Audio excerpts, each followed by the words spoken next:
Hi, this is John Leonard, a partner at Fairfield Woods in Denver, Colorado. Today, we get to talk to one of my colleagues, Courtney Kelly, about estate planning. Courtney, thanks for joining us today. Happy to be here. Thanks, John. Well, so let's start with some basics. What is an estate plan? We talk a lot about that our clients ought to have an estate plan. What's an estate plan? What kind of documents would you find in one? Sure.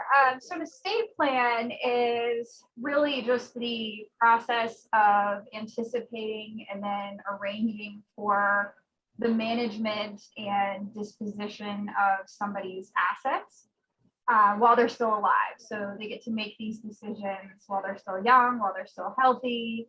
And then, if they are to become incapacitated, then a comprehensive estate plan also offers ways for somebody's agent to manage their assets for them and to make medical decisions for them. So typically, as part of our bundle of estate planning documents, we include a will.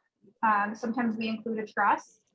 We include a financial power of attorney, a medical power of attorney, and what's called a living will. And I'll just go through those really quickly. So most people are familiar with a will. That's a document that you can put in there who you want to receive your assets, who you want to be the executor of your estate. And then if you have children, you can also include in there who you want to be the guardian of your children. Some of our clients also like to use what we call a revocable trust. And in that case, we would do a revocable trust and a pour-over will. And a trust operates in the same way as a will. It contains the provisions that for how you want your assets to pass at your death. In addition to those documents, we always include financial and medical powers of attorney. A financial power of attorney is a document that you execute while you still have capacity, and you nominate somebody to serve to make financial decisions on your behalf if you become incapacitated. And then similar with a medical power of attorney, if you become incapacitated, somebody can make medical decisions on your behalf. And then lastly, we do a living will, or what some people call an advance directive. And those are very specific guidelines to your medical providers about decisions. Usually it has to do with hydration and nutrition, usually towards the end of life. So if you are suffering from terminal illness. Yeah, really important. Well, how does a family plan for minor children if one or more of the parents die? I guess the documents you just talked about, huh? Yeah, so the most important thing is to make sure that your will contains a nomination of guardian. So under Colorado law, you're allowed to name an individual or individuals to become the guardian or conservator of your minor children.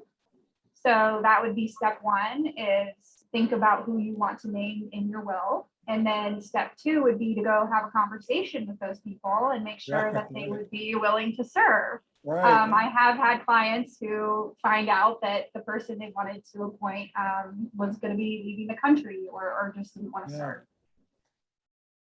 Well, so we've talked about an estate plan and how to take care of minor children.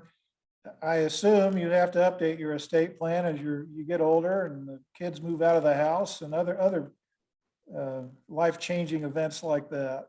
Sure, yeah, this is one of the biggest mistakes we see clients make. And generally it has to do with divorces. So somebody will go through a divorce and then they forget to update their estate plan. And sometimes that corrects itself. Under state law, they are automatically written out of somebody's will. But a lot of times people forget to remove the ex-spouse from their retirement accounts or a bank account, and they end up getting a lot of assets that they weren't supposed to get because somebody didn't revisit their estate plan and remove these people from their beneficiary designation forms. Well, I always like coming down to your office and talking to you. So anybody who's working with Courtney, please talk to her frequently about your life and how your estate plan reflects what's going on in your life. Well, thanks for joining us, Courtney, and your contact information will be right after this screen right here. Thanks, Great. Courtney. Thank you, John. All right.